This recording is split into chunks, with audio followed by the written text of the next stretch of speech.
আমাদের যা পপুলেশন আছে 140 কোটি, 20 কোটি অ্যাড করে তাহলে 160, তাহলে যা হবে একসঙ্গে হবে, বুঝেছো?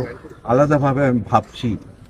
এবার বাংলাদেশ ভারত দুই দেশকে এক করতে বলেন বাংলাদেশে নবনিযুক্ত ভারতের হাই কমিশনার দীনেশ ত্রিবেদী। আজ শুক্রবার 12 জুন বেনাপোল স্থলবন্দর দিয়ে তিনি হেঁটে বাংলাদেশে প্রবেশ করেন। সাংবাদিকদের সঙ্গে ব্রিফিংয়ে তিনি বলেন, ভারতের আছে 140 কোটি, এর মধ্যে বাংলাদেশের 20 কোটি যোগ করলে 160 কোটি। যা হবে সব একসঙ্গে হবে, আমি আর আলাদা করে ভাবছি না। তিনি আরো বলেন, একই আকাশ একই বাতাস, দুই দেশের একই ডেমোক্রেসি একটি ওয়ার্ল্ড পাওয়ার তৈরি করবে।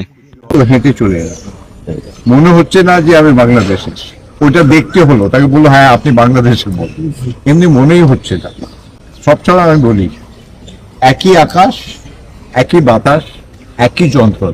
আপনার একটা বাংলাদেশের স্ট্রং ডেমোক্রেসি, আমাদেরও স্ট্রং ডেমোক্রেসি, দুই ডেমোক্রেসি মিলে গেলে একটা ওয়ার্ল্ড পাওয়ার হয়ে যায়, একটা পুরো ইকোনমিক ওয়ার্ল্ড পাওয়ার হয়ে যায়। কিন্তু এই মেলামেশাটা দরকার, আর এর জন্য আমার যা দায়িত্ব আছে আমি নিশ্চয়ই পালন করবো, কিন্তু আপনার সাপোর্ট থাকা দরকার।